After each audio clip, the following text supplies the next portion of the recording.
peserta yang ada di sini, siapa sih yang sudah membuat media pembelajaran kreatif? Mungkin boleh sharing sedikit, 1-2 gitu. Boleh mungkin yang sudah menerapkan atau membuat sih, bisa raise.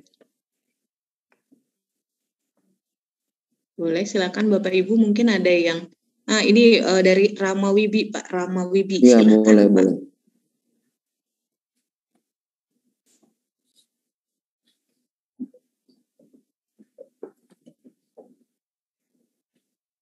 Ini Bapak Raditya juga sepertinya itu resen mungkin. Boleh, nanti Pak Rama Wibi, setelah itu Pak Raditya. Pak Rama nggak share screen, langsung di ini aja disampaikan bagaimana selama ini Bapak ya. Itu. Halo, sekarang ya? Udah. Ya, silakan Pak Rama. Gimana nih Pak? Assalamualaikum warahmatullahi wabarakatuh. Waalaikumsalam. Terima kasih untuk waktunya. Salam kenal dari saya Rama dari SMK di ke-13. Kalau untuk konten atau media pembelajaran kreatif, kalau saya membuat pakai karusel, Mas. Jadi tampilan materi-materi yang saya bawakan untuk anak-anak, terutama di masa pandemi ini, saya menggunakan Instagram dengan ukurannya kan kalau Instagram 1080 x 1080 pixel, lalu saya jadikan karosel, jadi bertumpuk. Jadi pada saat judulnya nanti isinya trailer closing. Jadi seperti itu sih kalau untuk konten media pembelajarannya yang saya gunakan. Siap, kalau gitu terima kasih Pak Rama. Mantap sekali ya sudah buat media pembelajaran di Instagram dengan karosel gitu ya. Mungkin selanjutnya Pak Raditya. Ya, terima kasih waktunya. Ya, salam kenal Pak Kemal. Ya, salam kenal juga. Ya, untuk saya sendiri Pak, saya mencoba pendekatan lewat YouTube. Jadi saya buat channel di YouTube dan untuk kontennya ya saya buat konten-konten yang kekinian. Di konten YouTube itu saya coba untuk melakukan tutorial-tutorial dengan mengintegrasikan mata pelajaran saya. Kebetulan saya ngajar di kelas 10 gambar teknik otomotif, dan memang kalau di masa pandemi seperti ini, kalau anak-anak tidak diberikan tutorial secara langsung lewat video, itu akan sangat kesulitan. Sehingga untuk mata pelajaran yang saya ampu, saya coba melalui pendekatan kreatif. Kalau anak-anak kan suka video, videonya juga tidak begitu panjang, karena biasanya kan anak-anak juga ini sih kendala kuota itu. Sehingga anak-anak di sini bisa melihat secara langsung proses bagaimana cara-cara mereka menggambar, dan juga mereka juga nggak kebebani masalah kuota yang terlalu panjang. Seperti itu sih. Ya untuk videonya ya ala-ala Pak, menyesuaikan kondisi kekinian dari anak-anak gitu. Dan kebetulan juga saya punya tim anak-anak yang suka konten, suka buat video ya, sekaligus memfasilitasi mereka untuk menyalurkan hobi untuk sekedar ngedit maupun ambil video. Itu Pak, terima kasih. Wah, siap, keren banget ini Pak Raditya, bahkan sampai sudah punya tim gitu ya untuk akhirnya menyalurkan bakat dari anak didiknya gitu ya. Oke, mungkin kita lanjut ke materinya gitu. Jadi saya akan menyampaikan materi bahwa sebenarnya konten atau yang kita biasa posting di sosial media itu sama dengan media pembelajaran kreatif gitu ya. Jadi perkenalkan, nama saya Kemal Muhammad Haribawa, bisa dipanggil Kemal, ini Instagram saya. Saya sebagai produser di Maven Studio. Kalau produser itu yang ibaratnya yang memantau pekerjaan tim dari awal sampai akhir gitu ya. Dan saya punya berbagai channel untuk akhirnya konten gitu. Salah satunya di YouTube, saya punya 2, namanya Kemal MH, sama satu lagi Killer gitu ya. Kenapa saya punya 2? Karena bahasannya berbeda sih, gitu aja. Terus kemudian saya punya website untuk akhirnya saya kebetulan di beberapa minggu ini saya lagi seneng banget nulis gitu ya. Jadi saya butuh medium untuk akhirnya nulis dan juga biar orang lebih fokus untuk akhirnya ngeliat tulisan saya gitu. Nah, pada sesi kali ini kita akan belajar poin-poinnya cuma 3, yaitu gimana caranya konsep konten itu apa dan gimana, kemudian gimana sih caranya ngonten, dan juga kita akan belajar bagaimana ngonten pintar gitu. Nanti Bapak Ibu akan belajar ngonten pintar itu apa dan gimana sebenarnya ngonten pintar. Kita mulai dari konsep konten dulu kali ya. Mungkin sebelum akhirnya kita masuk ke konsep konten, yang tadi saya bilang konten itu adalah media pembelajaran interaktif. Mungkin saya ingin bertanya dulu, apa sih menurut Bapak Ibu media pembelajaran kreatif itu? Mungkin boleh di chat jawabannya. Apa itu media pembelajaran kreatif gitu? Mungkin sekarang banyak banget gitu. Guru-guru harus membuat media pembelajaran kreatif. Nah, tapi sebenarnya menurut Bapak Ibu apa sih media pembelajaran kreatif itu? Mungkin boleh jawabannya diketik di kolom chat gitu ya, biar semuanya juga pada tahu. Kira-kira menurut Bapak Ibu apa itu media pembelajaran kreatif? Pembelajaran yang menyenangkan dari Widya Stuti, SMKN 1 Sabtosari. Mantap. Ada lagi mungkin? Media pembelajaran yang anti mainstream dari Devi Rizal Jabumir. Ada juga berbeda dari biasanya yang ada, mengajar dengan cara berbeda yang bikin siswa senang dan aktif.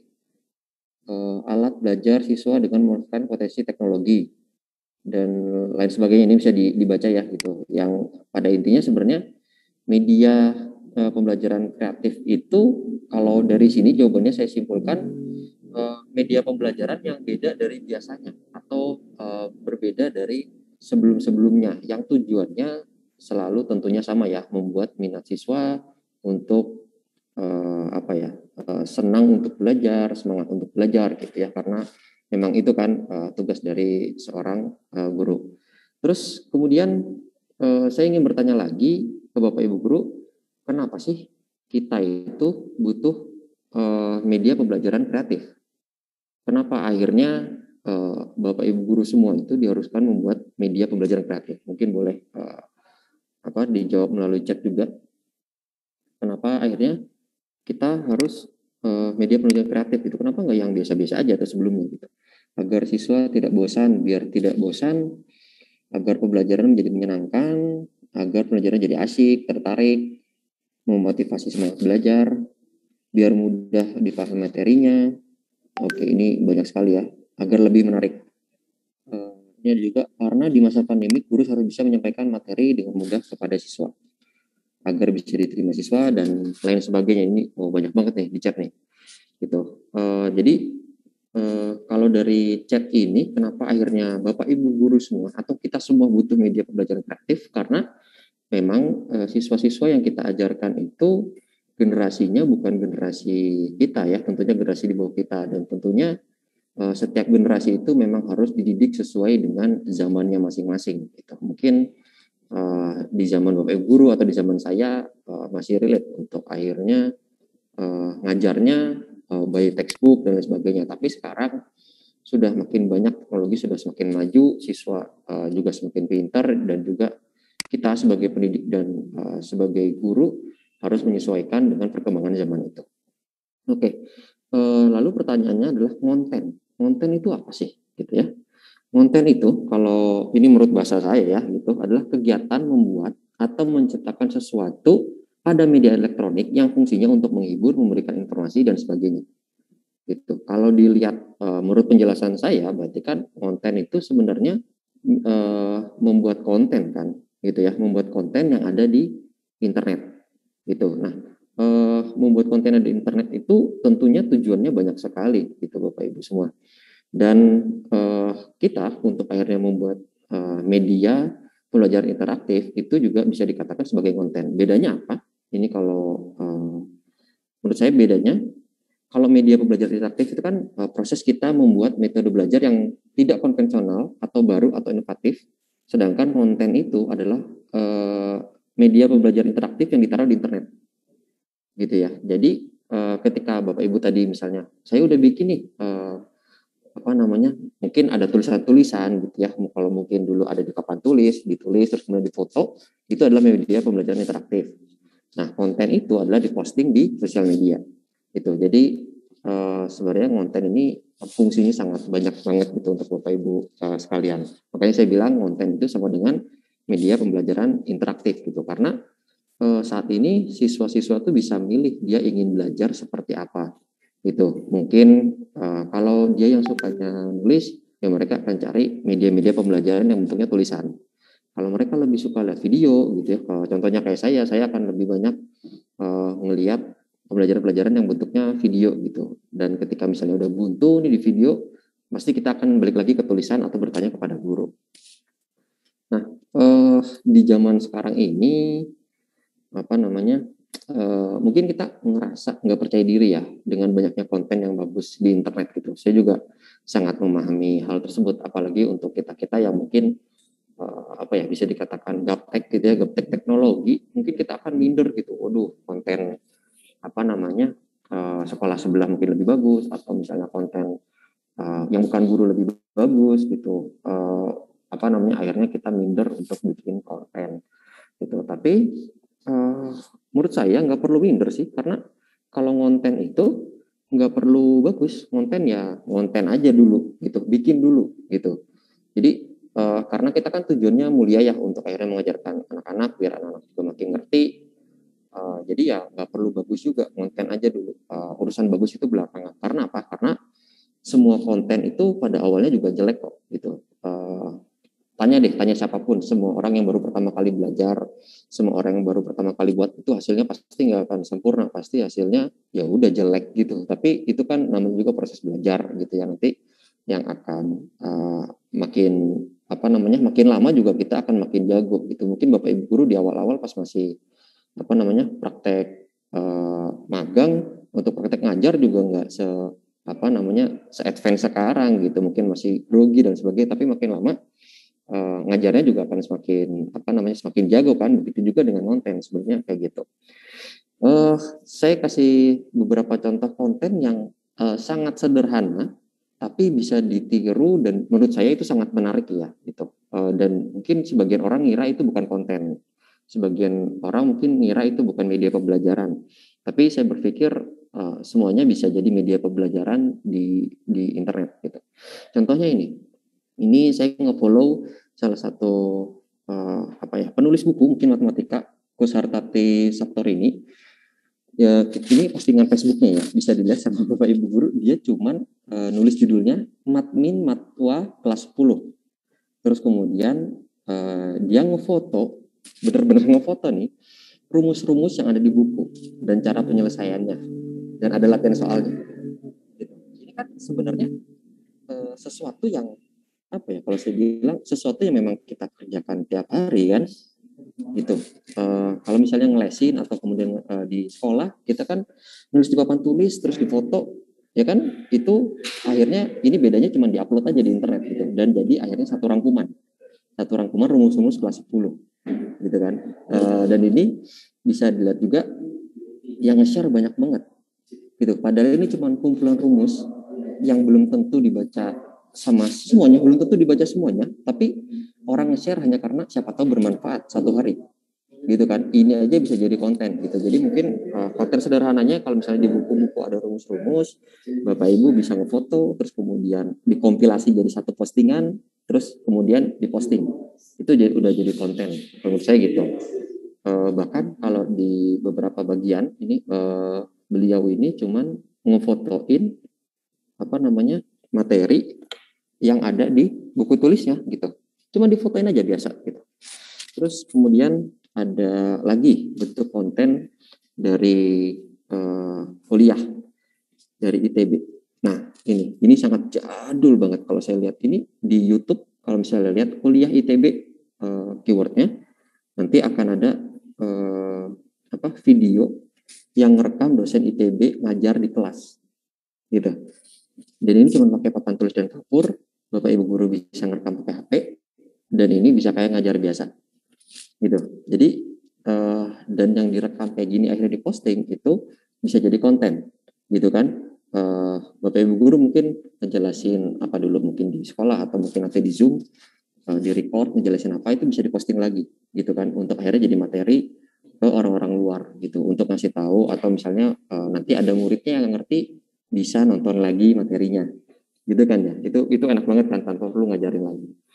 Terus atau kontennya model kayak saya gitu, salah satunya yang pertama kali saya ngonten cuman bikin PPT slide terus saya rekam sendiri lewat PPT-nya atau di laptopnya, kan bisa tuh untuk merekam layar atau merekam PPT itu.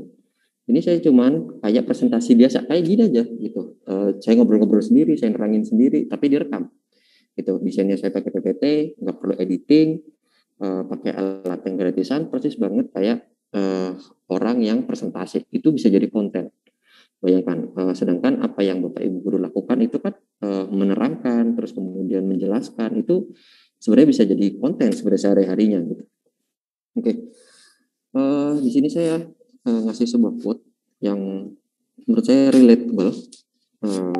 Menulislah, karena tanpa menulis engkau akan hilang dari pusaran sejarah. Ini quotes dari Pramudia Anantatur.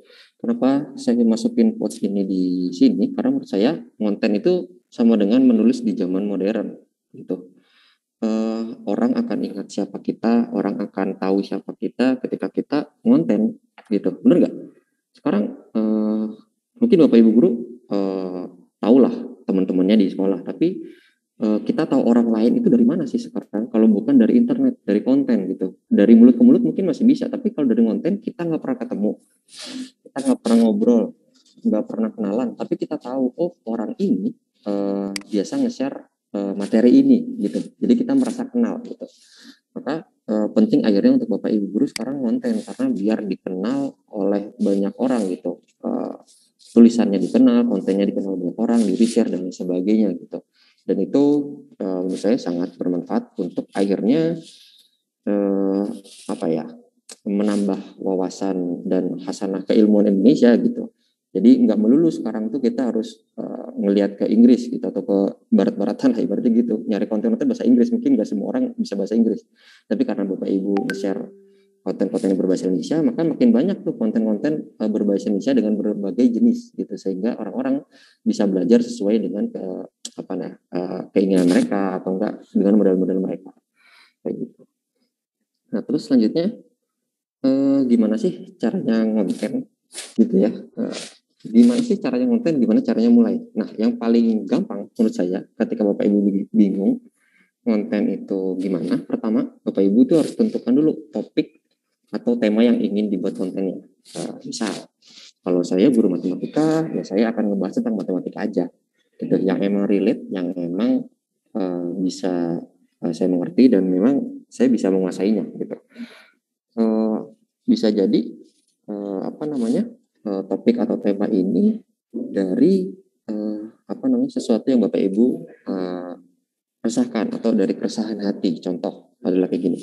Ketika kita melihat di internet atau dimanapun, saya kok rasanya nggak menemukan konten pembelajaran yang menarik ya, atau saya kok ngerasa ada beberapa konten yang salah misalnya gitu, itu bisa dimulai dari sana untuk akhirnya buat konten.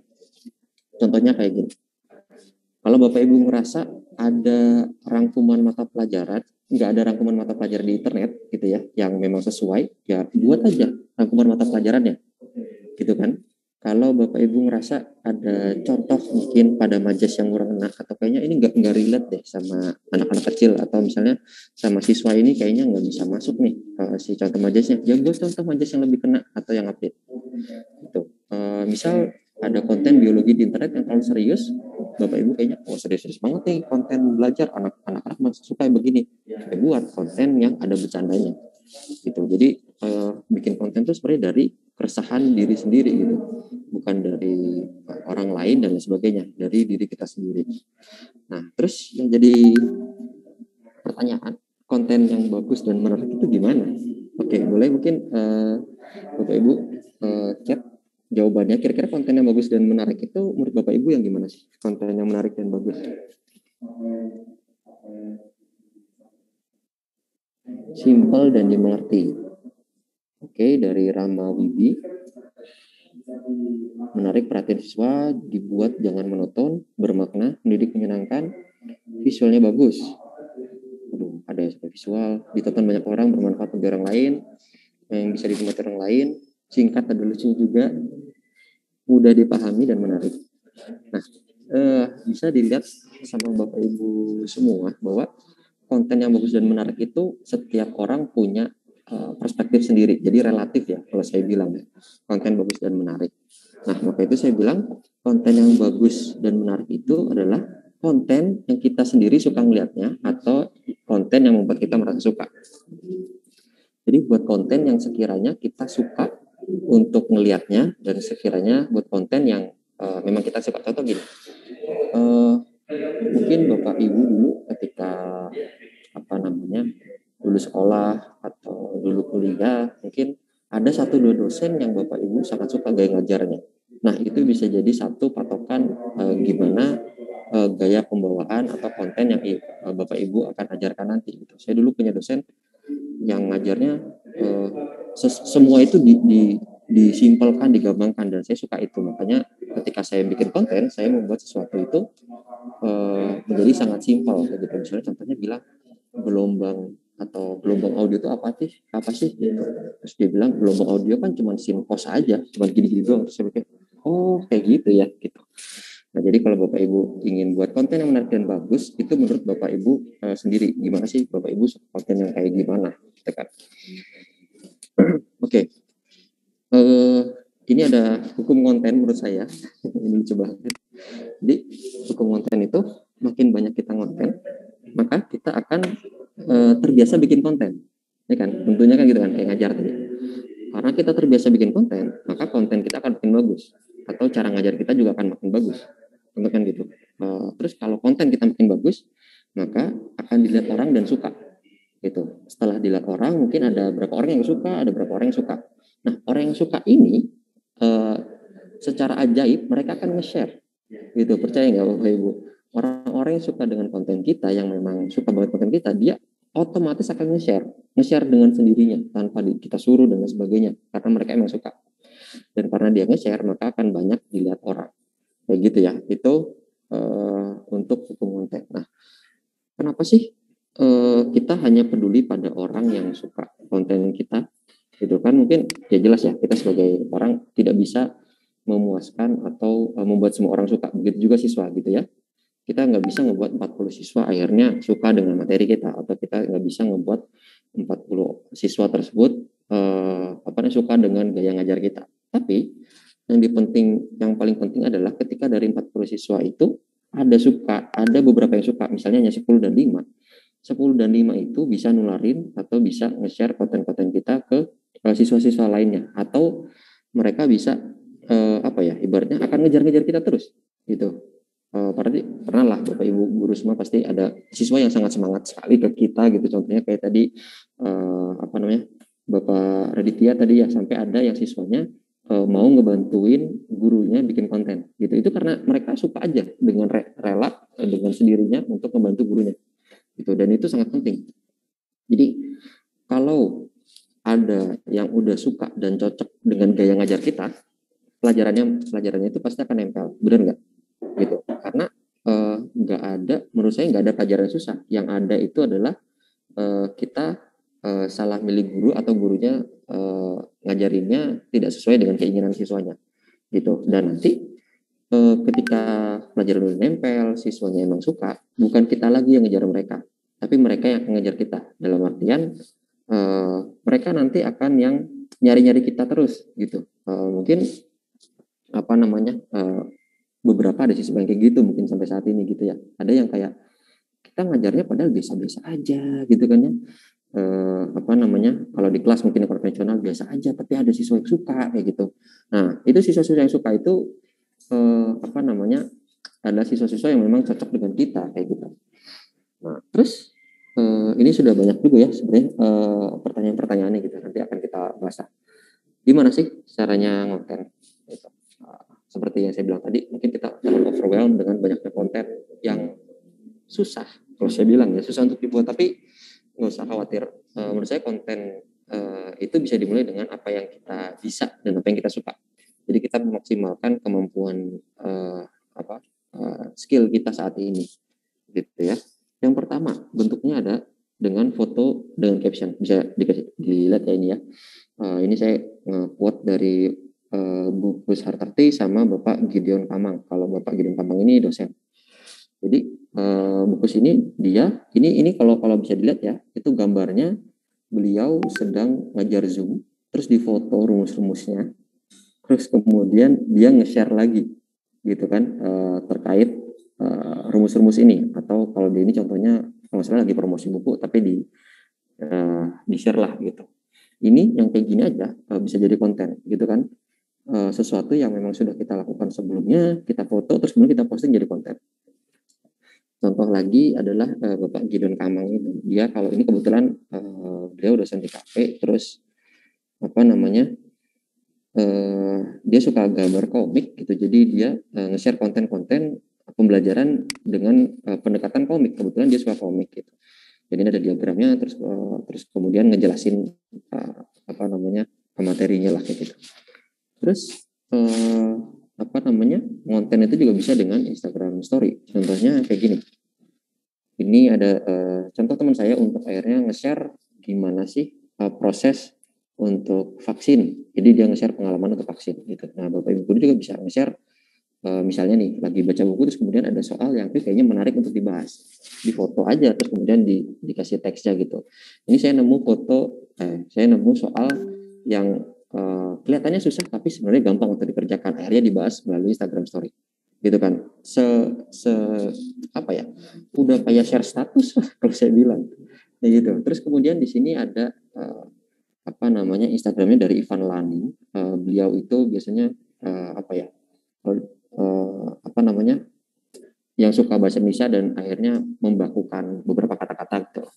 Contohnya kayak gini, ada kata autopsi kayak gitu. Dia nemu di internet ini kan ya, lihat terus kemudian dia kasih opini-opini beliau gitu tentang autopsi gitu. Nah, itu Bapak Ibu guru juga bisa modelnya kayak gini. Bisa dilihat nanti kalau misalnya ini di Instagram ya, tapi nggak perlu di Instagram, di media apapun juga bisa, Facebook bisa, WhatsApp Story juga bisa. Untuk akhirnya nanti dibuat kayak per topik-topiknya gitu. Terus kalau misalnya Bapak Ibu nggak gaul nih di Instagram gitu ya, kan banyak. Bapak Ibu juga bisa nulis di blog atau di website atau di Facebook atau dimanapun yang bentuknya tulisan. Mungkin Bapak Ibu nggak pede dengan foto atau nggak bisa bikin konten. Itu bisa banget untuk akhirnya bikin tulisan di blog. Contohnya ini saya lagi suka nulis, malas bikin video. Di sini saya bikin materi ya pembelajaran lah kayak gitu. Cuman ngetik aja gitu kayak saya cerita. Terus contohnya lagi di sebelah kanan ini ada website tentang pembahasan soal matematika kayak gitu.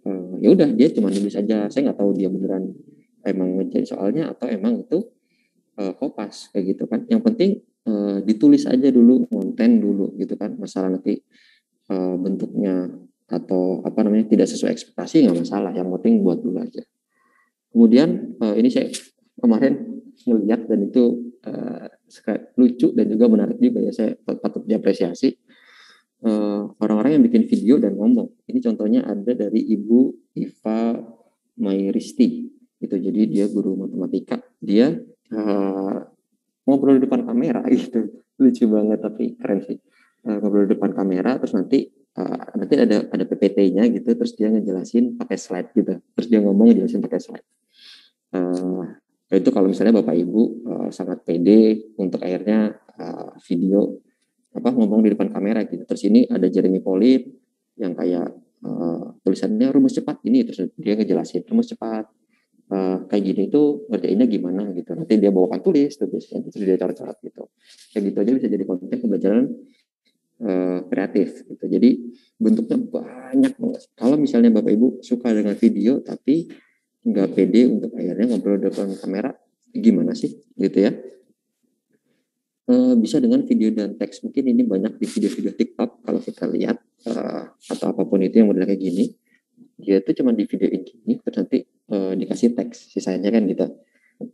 Terus kemudian ngeditnya bisa di aplikasi TikToknya, bisa di Instagram, banyak gitu caranya, cara gampangnya. Bahkan di Facebook Story saya lupa atau WhatsApp Story juga bisa kan untuk akhirnya ngedit video kayak gini gitu, nambahin teks itu bisa tuh gitu. Ada juga yang nanti dikasih suara dan lain sebagainya. Jadi itu berbagai jenis konten yang bisa Bapak Ibu kerjakan. Bapak Ibu nggak perlu menguasai semua gitu ya. Saya juga nggak menguasai semuanya. Lakukan apa yang Bapak Ibu kuasai untuk pertama kali. Misalnya Bapak Ibu suka nulis, ya bentuknya tulisan, ya kan. Masalah itu nanti menarik, itu nanti apa ya, akan berkembang tiap waktunya gitu. Jadi misalnya sekarang mah nulis aja dulu, posting, habis itu nanti pas dilihat kayaknya kurang menarik deh yang sekarang ini, atau kayaknya di bagian ini mungkin anak-anak udah mulai bosan. Nah itu bisa di Bapak Ibu bisa nulis lagi, bisa bikin konten lagi kayak gitu. Ada beberapa tips konten dari saya, yaitu adalah coba rutin beberapa hari sekali atau seminggu sekali biar muncul di feed atau di story. Minimal kitanya bikin konten ya, minimal kita bikin konten, terus bisa bereksperimen dengan konten yang ada. Maksudnya bereksperimen itu gimana? Contohnya misal kita kemarin bikin tulisan aja gitu ya, terus ternyata yang share dikit ya, atau yang komen dikit, coba deh di tulisan selanjutnya saya masukin gambar gitu. Mungkin subbabnya yang saya bahas nggak full satu bab atau nggak full subbab, mungkin saya bahas setengah-setengah aja gitu, terus saya kasih gambar, saya kasih tulisan, terus di post. Nah nanti lihat tuh, oh ternyata yang share makin banyak gitu. Oh berarti sebenarnya orang-orang yang di lingkungan kita atau anak didik kita suka konten-konten yang memang bite size atau konten-konten kecil tuh, yang cuma sedikit-sedikit aja gitu. Terus nggak perlu sempurna, yang penting konsisten aja buat dulu gitu kan. Kalau jelek juga ya bisa buat lagi lah gitu kan, nggak masalah. Terus kalau misalnya Bapak Ibu pakai akun lain, mungkin nggak pakai akun pribadi atau pakai akun sekolah dan sebagainya, kalau misalnya di Instagram Story itu coba mention diri sendiri biar bisa di repost. Terus kalau ada komen jangan lupa dibalas-balesin kayak gitu. Biasanya kayak saya share ya Bu, atau kemudian terima kasih infonya kayak gitu-gitu, itu dibalesin karena akan ngerasa apa ya, dia ngerasa bahwa yang buat konten itu orang beneran, itu bukan mesin atau bukan orang lain. Dan juga bisa juga tambahin cerita personal gitu atau pribadi. Contoh nanti saya ada beberapa skenario gimana caranya kita menambahkan cerita personal atau pribadi di konten kita gitu. Yang itu menurut saya menarik banget ya. Terus aplikasi buat konten itu apa sih? Nah, terkait soal aplikasi sebenarnya saya membebaskan dan juga banyak banget aplikasi yang bisa dipakai gitu ya. Kenapa saya tidak fokus ke aplikasi yang digunakan? Karena menurut saya aplikasi ini akan selalu terus ada. Aplikasi ini akan terus selalu diperbarui dan ada kemungkinan kita ketika belajar aplikasi A di tahun depan itu sudah nggak relevan lagi gitu. Jadi kalau aplikasi itu sebenarnya bebas. Bapak Ibu mau pakai aplikasi apapun bebas. Yang penting Bapak Ibu nyaman menggunakannya, terus kemudian bisa menggunakannya. Itu aja kuncinya, nyaman dan bisa. Itu mau sekonvensional apapun, contohnya nih. Kita cuma tahu caranya pakai foto terus upload di WhatsApp Story, ya kan? Nggak tahu caranya bikin rumus di WhatsApp atau rumus di handphone gitu ya. Ya udah kita tulis biasa di kertas gitu. Kita foto, cekrek, kita posting. Cukup kayak gitu aja. Ya kan? Itu sangat simpel dan menurut saya udah bisa konten kayak gitu. Tapi ini ada beberapa aplikasi yang menurut saya saat ini sangat relevan dan saat ini sangat banyak dipakai orang dan juga sangat mudah digunakan untuk pemula. Beberapa aplikasinya, yang pertama yaitu kalau untuk mendesain itu adalah Canva. Gitu ya, itu di handphone ada, di website ada, di komputer gitu ya. Kenapa saya ngasih Canva? Karena Canva itu gampang digunakan, ini gampang banget. Bahkan orang yang ngerti desain itu bisa pakai Canva. Terus dia web based, artinya nggak perlu install aplikasi apapun, cukup buka Chrome, terus nanti websitenya Canva, itu langsung bisa Canva, bisa diterusin di handphone kalau misalnya lagi di perjalanan. Terus kemudian template-nya banyak, dalam artian desain-desainnya itu banyak, jadi Bapak Ibu bisa milih tuh, yang ini kayaknya gambarnya bagus, gitu ya, itu bisa dipilih untuk nanti diposting kayak gitu. Terus kemudian saat ini Canva banyak yang pakai, tentunya banyak yang ngasih tutorial juga gitu. Jadi kalau Bapak Ibu nggak ngerti, bisa cari di YouTube, bisa cari di internet kayak cara menggunakan Canva begitu. Nanti muncul tuh tutorial-tutorialnya. Itu udah banyak banget sekarang. Itu kelebihan menggunakan aplikasi yang memang sudah banyak digunakan. Terus selanjutnya kalau untuk edit video itu ada KineMaster. Ini di handphone ya. Setahu saya ini gratis tapi ada watermarknya gitu. Yang di kanan atas ini Made with KineMaster. Tapi nggak masalah. Untuk coba-coba dulu ini bisa cocok banget untuk pemula. Karena apa? Karena sangat simpel dan gampang banget gitu ya kalau menurut saya. Tutorialnya juga banyak karena banyak yang pakai dan juga mudah dimengerti. Jadi kalau misalnya Bapak Ibu bikin video terus kemudian butuh dipotong-potong, itu bisa pakai KineMaster ini. Mungkin banyak lah ya Bapak Ibu sering lihat video yang ada tulisannya Made with KineMaster gitu. Ini juga tutorialnya sangat banyak dan sangat gampang tentunya untuk dipelajari. Selanjutnya ada kalau di komputer itu Filmora, cuman Filmora ini berbayar ya. Ini kalau menurut saya dari berbagai macam video editing untuk edit software di komputer ini yang paling gampang. Template-nya juga banyak kayak apa namanya? Ini kayak buat ngasih judul, terus kemudian buat nanti efek-efek videonya itu sangat banyak banget gitu. Dan tentunya kan karena kita ingin membuat video yang menarik misalnya gitu, ini sangat pas banget gitu. Dan juga banyak yang pakai, tutorialnya juga tentu banyak gitu ya. Bapak Ibu bisa milih deh pengen tutorial yang kayak gimana, siapa yang ngajarin gitu. Terus kalau ngerekam layar gimana? Kalau ngerekam layar, kalau misalnya di handphone mungkin sudah ada fiturnya ya, rekam layar di handphone. Terus kemudian kalau di komputer ada yang namanya OBS, itu juga gratis, cepat dan banyak yang pakai gitu. Jadi tutorialnya banyak banget. Biasanya ini untuk merekam layar, ya biasalah untuk layar kita lagi ngapain, kita lagi ngejelasin gitu ya. Terus itu tools-tools yang digunakan ketika untuk konten. Ini ada juga nih review pakai Canva dan Video Show Pak, nggak perlu sekolah desain grafis, akhirnya bisa buat konten kreatif kalau sederhana, mantap kayak gitu. Jadi jadi aplikasi ini memang memudahkan kita sebagai guru untuk membuat video pembelajaran yang interaktif gitu. Mungkin kalau kata orang desain nggak bagus nih desainnya atau kurang, tapi kan sebagai guru kalau murid kita suka ya kan dan udah cocok, itu udah lebih dari cukup menurut saya gitu. Yang penting murid kita suka, yang penting murid kita mau nonton, itu udah termasuk bagus. Mau orang bilang apa kayak, yang penting murid kita udah suka, ngapain gitu kan, ngapain kita ke jenjang yang lebih advance gitu kan. Terus kita akan ngebahas tentang konten pintar. Apa itu konten pintar?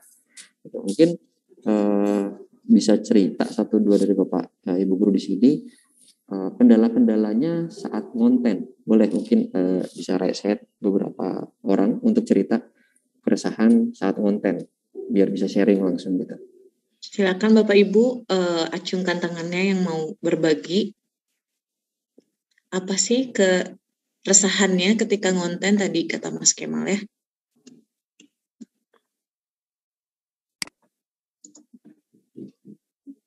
Ada yang mau berbagi Bapak Ibu?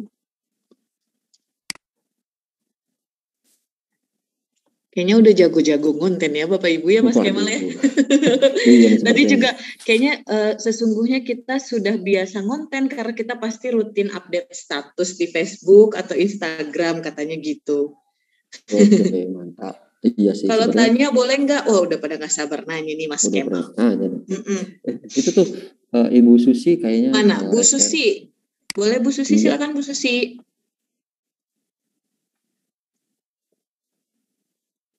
Halo Bu Susi, boleh di-unmute dulu mungkin? Halo, Mbak Afni. Ya, halo, sudah terdengar? Ya, silakan Bu. Assalamualaikum warahmatullahi wabarakatuh. Waalaikumsalam warahmatullahi wabarakatuh. Kepada Bapak Mas Kemal, nggih, pemateri, Mbak Afni dan semua teman-teman kami SMK Bisa, SMK Hebat. Ini kendalanya untuk konten itu sebetulnya satu, Mas. Ide kreatif yang muncul untuk secara tiba-tiba dadakan itu loh, untuk bisa ini ya, mood boosternya untuk bisa membuat satu ide yang yang out of the box atau luar biasa agar bisa memberikan satu konten yang bagus untuk peserta didik kita itu untuk bisa menuju ke mood booster yang bagus itu gimana Mas? Itu kan kita kadang kalau mau ide-ide kreatif itu kan memang kadang harus banyak literaturnya nggih. Nah, terus kemudian lihat yang lain-lain. Tapi kan kadang ketika kita sesuaikan dengan kondisi, situasi di tempat kita, maka kan kita harus mengolah lagi bagaimana untuk membuat satu ide kreatif itu muncul di konten kita lah. Itu yang membuat mood booster kita itu bisa muncul dengan baik itu caranya gimana Mas Kemal? Itu yang saya tanyakan Mas Kemal. Terima kasih. Assalamualaikum warahmatullahi wabarakatuh. Siap. Waalaikumsalam warahmatullahi wabarakatuh. Terima kasih Bu Susi. Jadi ini kalau yang sama Bu Susi itu kesusahan untuk akhirnya nyari ide kreatifnya kayak gimana sih untuk konten gitu ya. Jadi kadang kita konten itu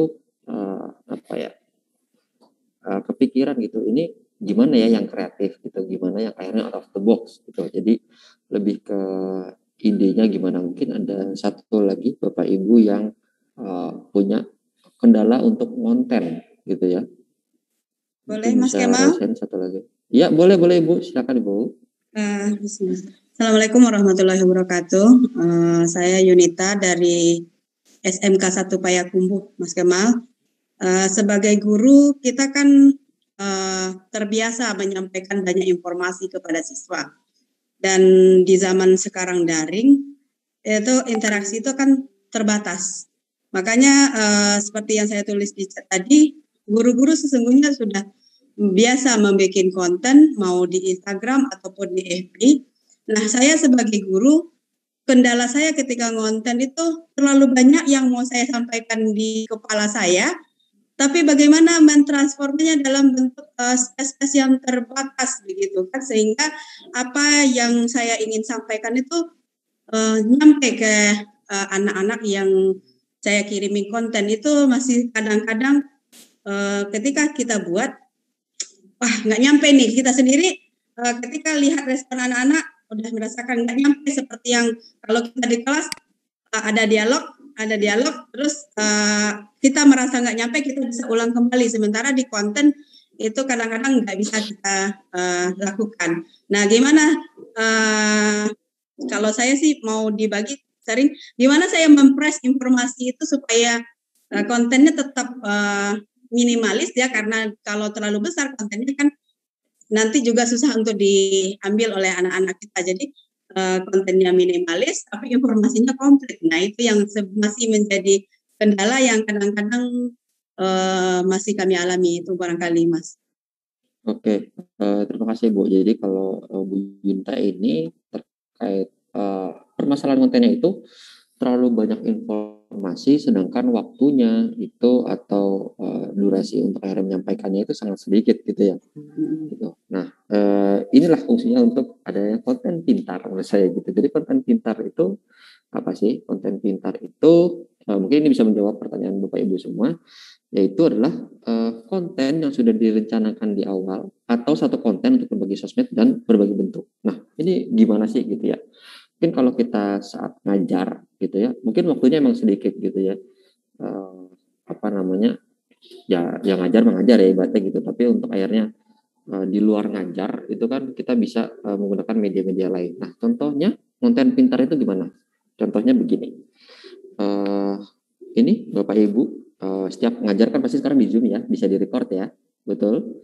Nah, bisa di-record, Zoom recordingnya itu yang panjang itu, saya nggak tahu berapa panjang, mungkin sejam 2 jam gitu, itu bisa Bapak Ibu potong-potong bagiannya, ya kan, dan bagian 1, 2, 3 misalnya dipotong jadi dari 1 jam itu ada 10 bagian video yang menyenangkan, sisanya enggak. Nah, 10 video yang menyenangkan itu bisa dimasukkan di YouTube gitu. Jadi rekaman Bapak Ibu itu yang di Zoom yang banyak sejam itu diupload di YouTube gitu. Nanti dikasih judul yang berbeda, misalnya ngebahas apa, yang ini ngebahas apa. Itu satu. Terus kemudian dari recording Zoom itu, misalnya ada rumus-rumus, itu bisa di screenshot atau rumus-rumusnya ditulis ulang, terus kemudian dimasukin Facebook atau Instagram gitu. Terus cerita ngajarnya itu bisa ditulis di blog atau di story. Jadi kayak misalnya hari ini saya ngajar kelas ini tentang apa, terus kemudian diceritain aja kayak kita curhat biasa gitu ya, anak-anak susah atau ada kendala soal ini, terus akhirnya dijelasin sebenarnya materi ini tuh sangat gampang dan sebagainya. Nah, bisa dilihat di sini, ini namanya konten pintar. Dari satu konten, ya kan, dari recording Zoom biasa kita ngajar di sekolah itu bisa jadi 3 konten, bahkan bisa lebih gitu ya. Dari video potongannya tadi mungkin bisa dijadikan tulisan, mungkin bisa dijadikan postingan Facebook dan sebagainya. Itu dari satu konten aja gitu. Terus kita kasih contoh lain tentang konten pintar itu gimana. Ini kalau ini kan emang ngajar biasa, tapi kalau misalnya nggak punya ide itu gimana sih cara konten pintar gitu. Contoh kayak yang pertama tadi, Bu Susi gitu ya, beliau bilang susah nih untuk akhirnya dapat ide mood booster itu dari mana gitu ya. Kalau saya paling gampang sebenarnya amati, tiru, modifikasi. Jadi misalnya kita lihat konten yang ibu ini bagus atau konten YouTuber ini bagus, coba saya praktekin kayak gitu, coba saya buat versi saya sendiri kayak gitu. Atau kayak gini, saya kalau misalnya dapat ide kreatif konten tuh simpel banget. Contoh, saya nemu soal yang menarik untuk dibahas dari internet gitu. Jadi saya ceritanya misal lagi cari-cari soal atau cari-cari materi ya, tambahan literasi gitu di internet. Misalnya kebanyakan.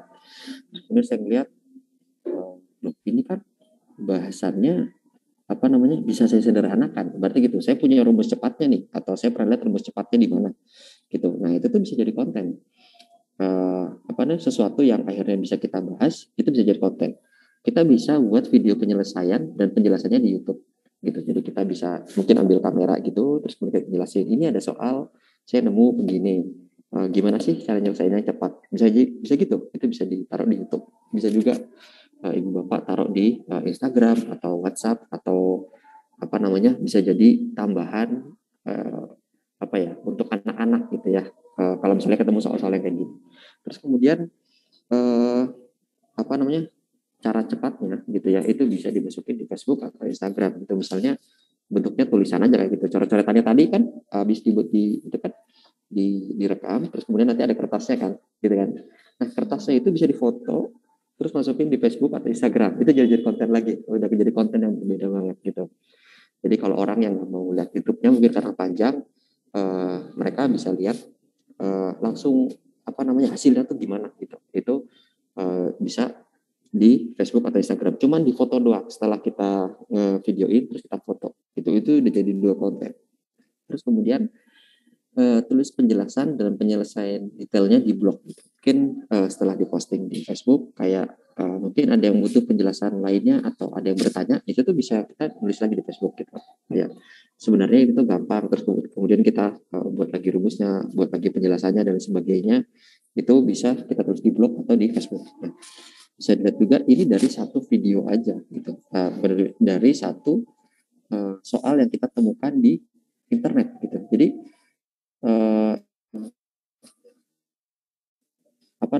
konten pintar ini ditemukan dimanapun. Mungkin Bapak Ibu melihat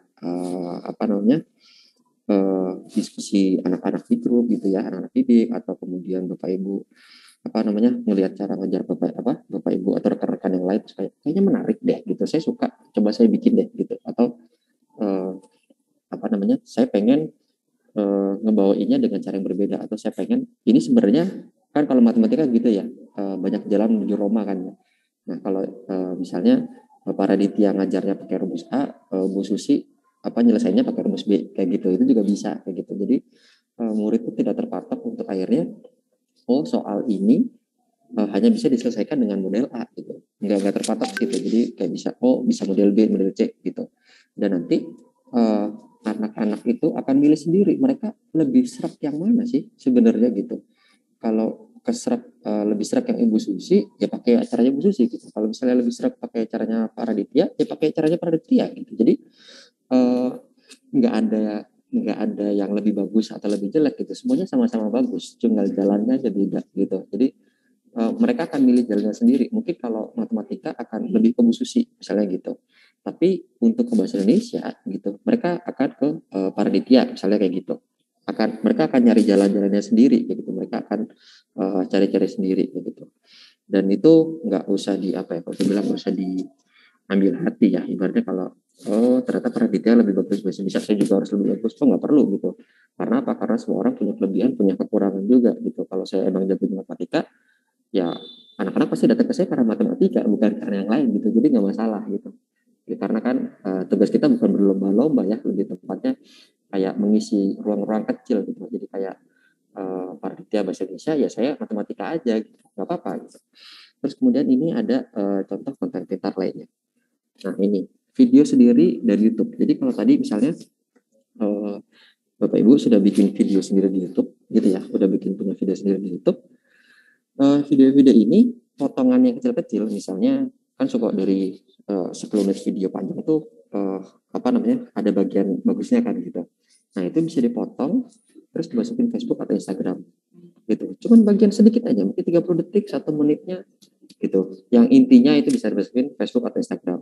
Yang intinya kayak ternyata yang ini caranya bagus, aku suka pengen lihat fullnya di mana ya, ngeliatnya di YouTube kayak gitu. Terus kemudian bisa ditulis ulang rumusnya dan posting bahasanya di Facebook atau Instagram kayak gitu. Mungkin ini bentuknya video, tulis aja lagi. Terus kemudian nanti kasih link kalau misalnya pengen yang bentuknya video, bisa tonton video ini kayak gitu. Terus bisa setelah kita nge-posting di Facebook atau Instagram, kita bisa nge-reshare postingannya di story, kan suka ada tuh Facebook story atau Instagram story ya Bapak Ibu. Terus kita share, terus kita kasih tahu saya habis ngebahas ini nih perkalian misalnya gitu, dengan cara gampang, cukup 2 menit atau cukup 30 detik kayak gitulah, yang agak quick. Nah terus setelah itu buat Q&A atau pertanyaan gitu. Mungkin pertanyaannya nanti bisa dijawab sama yang nanya bisa siswa-siswa gitu ya. Terus kemudian nanti pertanyaannya bisa dari Bapak Ibu guru dan sebagainya, dan itu bisa kita balas, kita jadikan konten lagi gitu ya. Jadi misalnya saya masih bingung di sini ya kita jawab aja, terus kemudian kita posting lagi, itu jadi konten lagi. Bayangin dari satu konten kita yang di YouTube itu bisa jadi 3 konten, bahkan bisa jadi lebih konten di berbagai channel atau platform media gitu ya. Nah memang yang kita bahas saat ini konten-konten di luar atau cara-cara ngajar di luar kelas pada umumnya gitu ya. Jadi ini bisa jadi suplemen atau tambahan dari anak-anak sendiri. Jadi misalnya kalau saya ngebayangnya gitu ya, kita udah misalnya sudah membuat konten tentang perkalian gitu ya. Terus kemudian kita di kelas ngajar tentang perkalian. Terus kemudian ada yang di akhir ngajar, kita bisa bilang bagi anak-anak yang masih gak ngerti, ini ibu sudah membuat berbagai konten tentang perkalian yang mungkin bisa dibaca-baca, dilihat kalau misalnya di waktu luang gitu. Jadi ada tambahan-tambahan yang kita buat sendiri dari materi kita sendiri, itu yang bisa ditonton sama anak-anak gitu. Dan nanti itu bisa jadi bahan diskusi sebenarnya ya di lain materi atau di luar jam pelajaran kayak gitu. Mungkin nanti akhirnya bisa timbul pertanyaan, kayak misalnya nanti adanya, Bu saya nggak ngerti perkalian ini, terus kebetulan kita yang sudah bikin kontennya tuh, kita share aja, coba lihat di sini gitu. Ini saya udah ngejelasin jelas banget gitu. Tapi kalau misalnya ternyata nggak ada, bisa kita jadi konten tuh, ternyata ada yang butuh perkalian yang kayak gini gitu, nggak ngerti, banyak banget yang nanya nih, kita bikin kontennya kayak gitu. Itu ide-ide bisa muncul modelnya kayak gitu. Oke, itu untuk akhirnya konten apa tadi saya bilang ya, konten cerdas gitu ya. Terus kemudian keuntungan konten itu apa sih? Kita mungkin akan bertanya-tanya gitu. Ngapain sih konten terus gitu kan, tapi nggak ada untungnya gitu. Nah sebenarnya konten itu untungnya sangat banyak banget. Karena saya bilang konten itu seperti menulis. Ketika kita sudah menulis punya banyak buku, tentunya itu akan bermanfaat di luar ekspektasi kita gitu ya.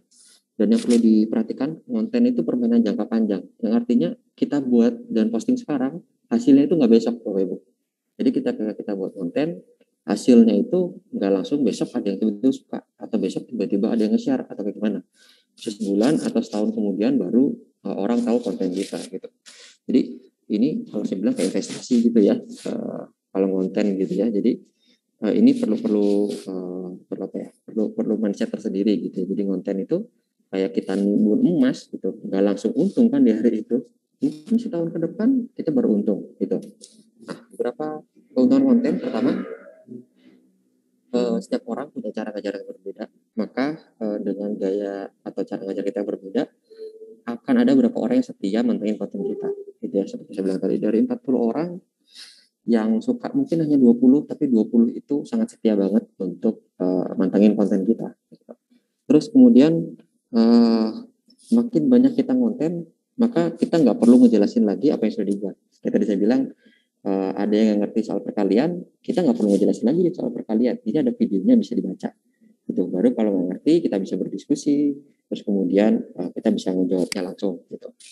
Terus konten kita yang sudah posting itu akan menjadi jejak digital atau arsip pribadi kita. Mungkin Bapak Ibu akan menjadi kenang-kenangan sendiri atau arsip pribadi sendiri ketika ini loh dulu saya pada saat ngajar di 10 tahun lalu, atau ini dulu pada saat ngajar saya 2 tahun lalu, setahun lalu gitu ya.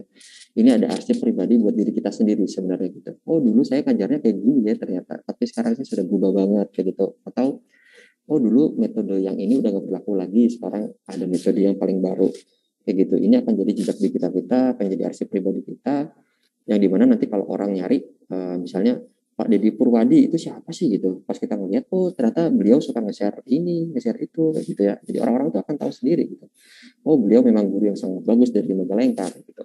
Dan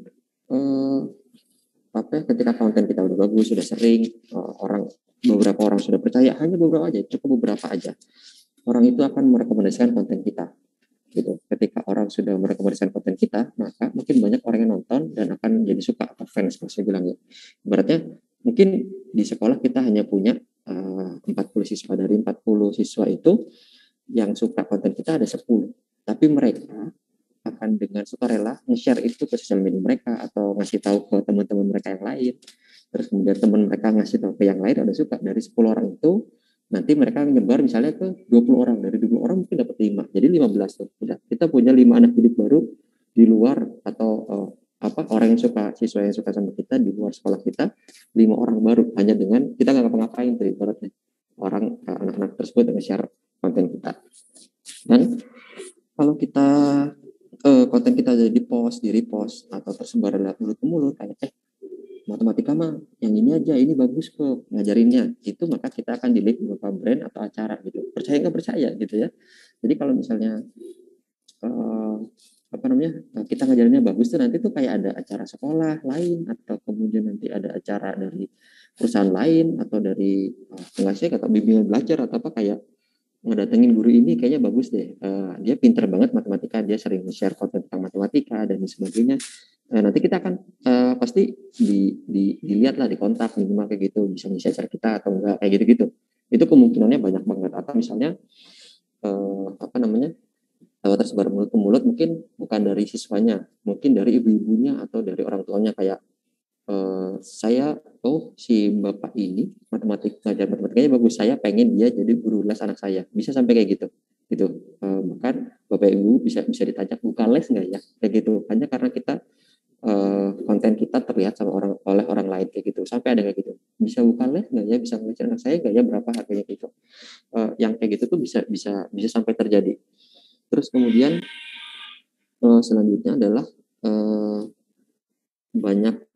kita akan membuat banyak konten dan banyak lihat, maka konten itu bisa dimonetisasi dan menghasilkan uang. Kalau misalnya itu di YouTube gitu ya, saya nggak tahu di Instagram, mungkin ada brand kayak tadi ya, mungkin akhirnya jadi kerjasama dengan kita, kayak misalnya saya nggak tahu konten apa ya yang bisa masuk dengan teknik ngajar. Mungkin kalau Bapak Ibu guru suka nulis-nulis, nanti ada brand tablet, ngasih tablet ke Bapak Ibu, terus akhirnya kita bikin konten kayak gitu. Dengan kayak gitu, itu kita juga udah menghasilkan uang. Dan kalau kita kontennya sudah termonetisasi gitu ya, kelebihannya adalah kita bisa beli buku lagi untuk akhirnya nambah pengetahuan kita gitu ya. Terus kemudian kita bisa beli peralatan konten atau peralatan ngajar gitu. Mungkin ada tadi contohnya pen tablet kayak gitu ya. Saya pernah lihat guru ngajarin pakai pen tablet, mungkin dari modalnya bisa balik dari situ ngajarinnya, terus kemudian kita juga bisa nge-hire orang atau memperkerjakan orang untuk buat atau membantu kita ngonten kayak gitu ya, bisa sampai kayak gitu. Jadi ada beberapa pemantik ide sebelum akhirnya kita adakan sesi tanya jawab, pemantik ide yang bisa Bapak Ibu praktekkan dan jadi ide sih untuk Bapak Ibu untuk akhirnya mulai konten. Contohnya kita baca salah satu bab subbab modul, terus kemudian buat rangkumannya gitu, gampangnya kan gitu. Kayak tadi misalnya kontennya terlalu banyak nih yang ingin kita sampaikan, ambil aja satu bagiannya, satu bab modul itu, terus kemudian buat rangkumannya kira-kira tentang apa sih modul ini, si subbab modul ini tentang apa sih, itu bisa diposting, bisa bentuk video dan sebagainya. Terus satu lagi, cari salah satu video pembelajaran orang lain yang Bapak Ibu suka atau menurut Bapak Ibu kayaknya bagus nih ya, kayak gini, ini topiknya bagus banget atau topiknya saya bisa buat. Nah itu Bapak Ibu bisa buat ulang videonya gitu ya. Jadi jangan ketika orang misalnya guru A udah ngajarin materi A, terus akhirnya kita nggak ikut buat video materi A gitu, karena nggak ada yang tahu siapa yang suka konten kita gitu. Nggak semua orang suka cara ngajarnya si guru A, siapa tahu ada suka ngajarin cara ngajarnya kita gitu, dan itu nggak didugul sama sekali sih sebenarnya untuk orang-orang kayak gitu. Terus ini formatnya ATM, amati, tiru, modifikasi. Lihat punya orang, oh bagus nih, saya juga mau dong bikinnya, kita buat, kita posting, udah gitu aja dulu, gampangnya begitu, kayak nyontek dulu aja lah, nggak ada masalah juga kan gitu, jangan nyontek banget kan gitu. Terus kemudian cari salah satu diskusi menarik dengan siswa, terus kemudian buat pembahasannya. Contoh misalnya di grup siswa, saya nggak tahu sih Bapak Ibu guru ada grup dengan siswa atau enggak, suka ada tuh kayak yang ini Bu susah, yang ini nggak ngerti, atau yang ini soalnya terlalu susah dan sebagainya. Nah itu bahasan-bahasan itu soal itu bisa dibuat konten gitu. Jadi Bapak Ibu bisa tulis, bisa buat soal pembahasannya, buat videonya, terus kemudian kita ngasih link, ini loh nak caranya ngerjain soal ini ya, dikasih link videonya atau dikasih link postingannya kayak gitu kan, bisa kayak gitu kan, akhirnya mereka ngebaca dan sebagainya. Itu bisa jadi konten tuh yang kayak gitu tuh. Terus kemudian mungkin kita setiap tahun akan nemu siswa yang bertanya hal yang sama gitu kan ya. Nah cari salah satu hal yang paling sering ditanya siswa buat video atau postingannya gitu.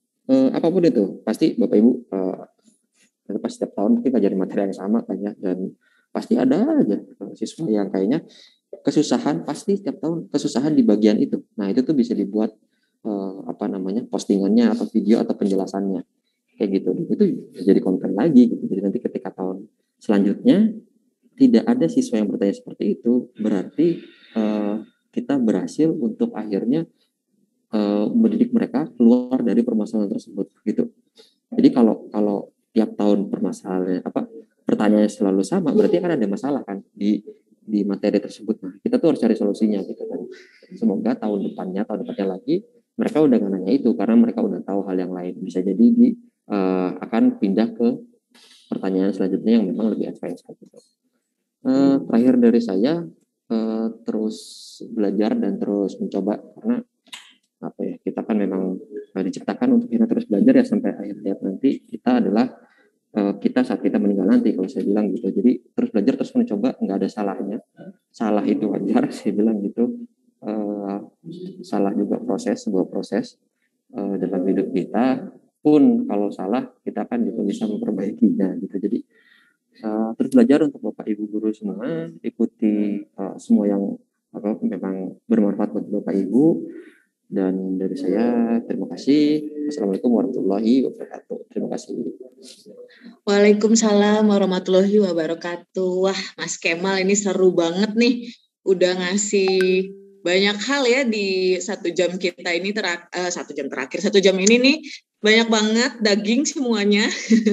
Mudah-mudahan Bapak Ibu juga ini ya merasakan nih keseruannya menyimak ceritanya Mas Kemal, terus apa yang di-share. Ini udah banyak yang nanya nih Mas Kemal. Langsung aja ya kita buka sesi tanya jawab. Ini ada dari Ibu Ferry Kurnia Ratna Dewi. Silahkan Ibu. Ya, baik. Terima kasih Mbak Afni. Sudah terdengar suara saya? Sudah, Bu. Jelas sekali. Ibu sehat, Bu? Alhamdulillah sehat. Ini kebetulan kita juga ada acara juga masih di sekolahan. Iya. Baik, silakan Ibu. Baik. Ini topik pembahasannya menarik sekali nih Mbak Afni. Tapi mohon maaf, mungkin ini kendala video saya terganggu ya. Saya nggak bisa menampilkan walaupun kamera sudah on. Oh iya, nggak apa-apa Bu, langsung aja ditanya, nggak apa-apa, silakan. Ya, baik. Sebenarnya pengalaman konten ini saya justru berawal dari ketika saya membantu untuk mengerjakan tugas-tugas anak saya. Kebetulan kan anak saya kelas 2 SD dan itu ketika diminta untuk mengirimkan tugas, disitulah saya belajar bagaimana cara mengirimkan bentuk-bentuk video itu supaya bisa lebih menarik seperti itu. Jadi di situ saya mulai belajar untuk menggunakan beberapa aplikasi yang ada di handphone dan luar biasa sangat mudah sekali akhirnya untuk membuat sebuah konten. Hanya yang menjadi pertanyaan saya ketika saya membuat video itu kan biasanya kita masukkan cuplikan-cuplikan lagu atau saya membuat konten materi saya masukkan cuplikan-cuplikan video yang saya ambil juga sumbernya kadang dari YouTube. Nah, ketika saya mau mengupload itu kembali ke YouTube, apakah itu akan bermasalah juga terkait dengan hak cipta seperti itu? Yang ingin saya tanyakan sejauh mana hak cipta ini terhadap konten-konten materi kalau memang itu kita rilis di sosial media seperti itu. Mungkin itu Mbak Agni pertanyaan dari saya. Terima kasih Ibu, silakan Mas Kemal langsung dijawab saja. Iya, kalau terkait hak cipta sih selama kita tidak memang mereuploadnya langsung gitu ya, dan tidak menyantumkan sumber itu maka kita tidak reupload langsung, terus kita ngasih sumber itu biasanya itu masih nggak masalah gitu. Kalau di YouTube tuh ada namanya fair play use gitu, jadi fair play aja gitu, jadi main fair play lah. Jadi kan nggak semuanya ya punya mereka gitu. Mungkin ada konten-konten kita, mungkin kita bisa ngeliat jadi kayak konten-konten reaction kalau di YouTube. Ada konten orang lain, terus kita nge-react konten mereka gitu. Jadi itu tuh nggak apa-apa di YouTube gitu. Jadi asal kita kasih sumbernya. Ini dari siapa, video yang mana, linknya yang mana gitu. Jadi ya kita fair play aja ngasih tahu ini loh. Kalau misalnya mau nonton video aslinya, yang di sini tonton bagian ini gitu. Kalau di sosial media pun juga begitu gitu.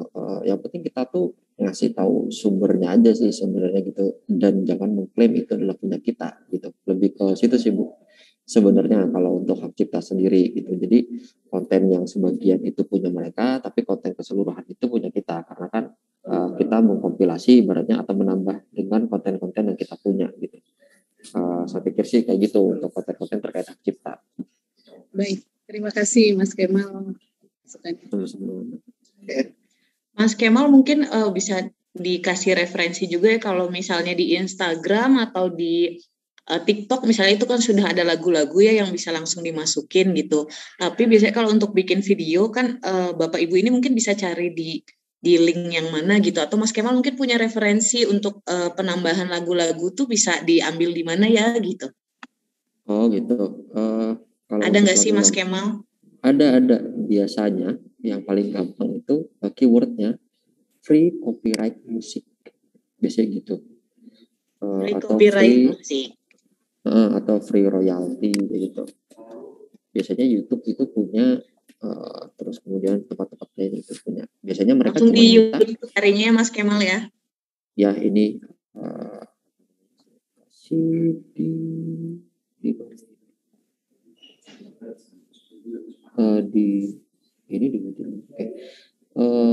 ada dari Bensound dan sebagainya gitu. Jadi banyak pokoknya intinya free royalty copyright musik.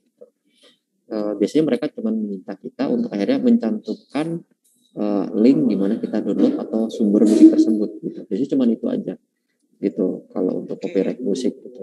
Cuma itu aja.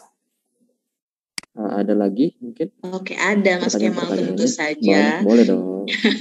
Ini dari Bapak Dedi Purwadi. Silakan Pak Dedi Purwadi. Pak Dedi Purwadi itu dari SMK 1 Majalengka. 1. Iya. Silakan Pak. Ya, terima kasih Bu Agni.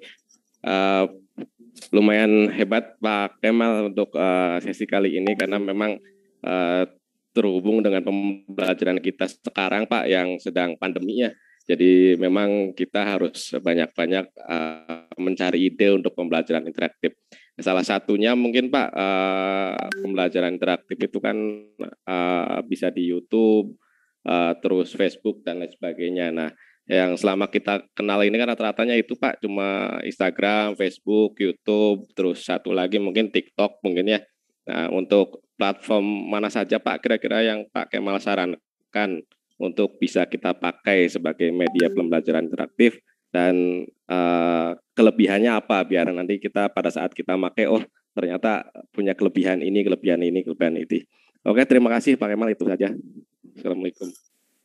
Waalaikumsalam. Terima kasih Pak Dedi. Kalau untuk channel-channelnya mungkin saat ini yang karena ini kita untuk pembelajaran masif di luar siswa-siswa formal gitu ya, di luar formal, memang media sosial media itu sangat sangat pas dan sangat cocok gitu. Sebenarnya kalau untuk pembelajaran gitu, saya dulu pas kuliah pernah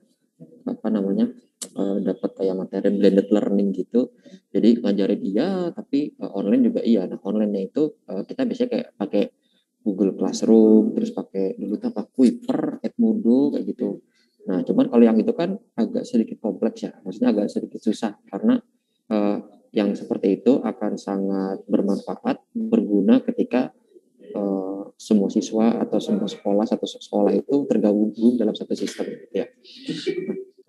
Yang paling efektif dan bermanfaat emang sekarang lewat grup-grup kecil sih, salah satunya itu grup-grup WhatsApp kayak gitu, grup kecil gitu, kayak misalnya kalau dulu blended learning itu kan konsepnya orang bisa belajar dari sumber manapun gitu. Jadi misalnya kita nemu video bagus pun bukan dari kita, itu kita bisa ngasih ke peserta didik kita gitu, ke murid-murid kita, kayak ini ada video bagus tentang matematika tapi misalnya pakai analogi apa atau kartun dan sebagainya, itu kita bisa ngasih gitu. Jadi kalau soal mengajarkan belum nggak harus kita yang buat kontennya, tapi ketika kita lihat konten bagus kita bisa ngasih ke peserta didik kita gitu. Jadi lebih ke situ. Tapi kalau platform-platform yang memang kita atau saya sarankan memang platform sosial media, karena apa? Karena siswa-siswa kan adanya di situ. Itu di luar itu kan adanya di situ.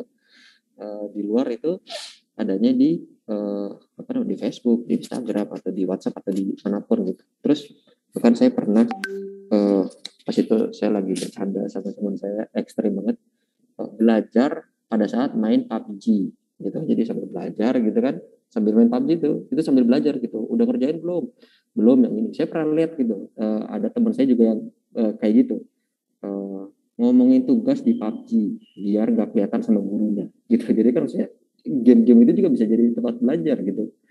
Itu menurut saya seru banget gitu, sambil main sambil belajar gitu, atau ya entah apapun itu belajarnya gitu ya, yang emang relate dengan dunia nyata kayak gitu. Jadi memang untuk platform kita menyesuaikan dengan di mana siswa-siswa kita berada sih gitu, lebih ke situ sih Pak.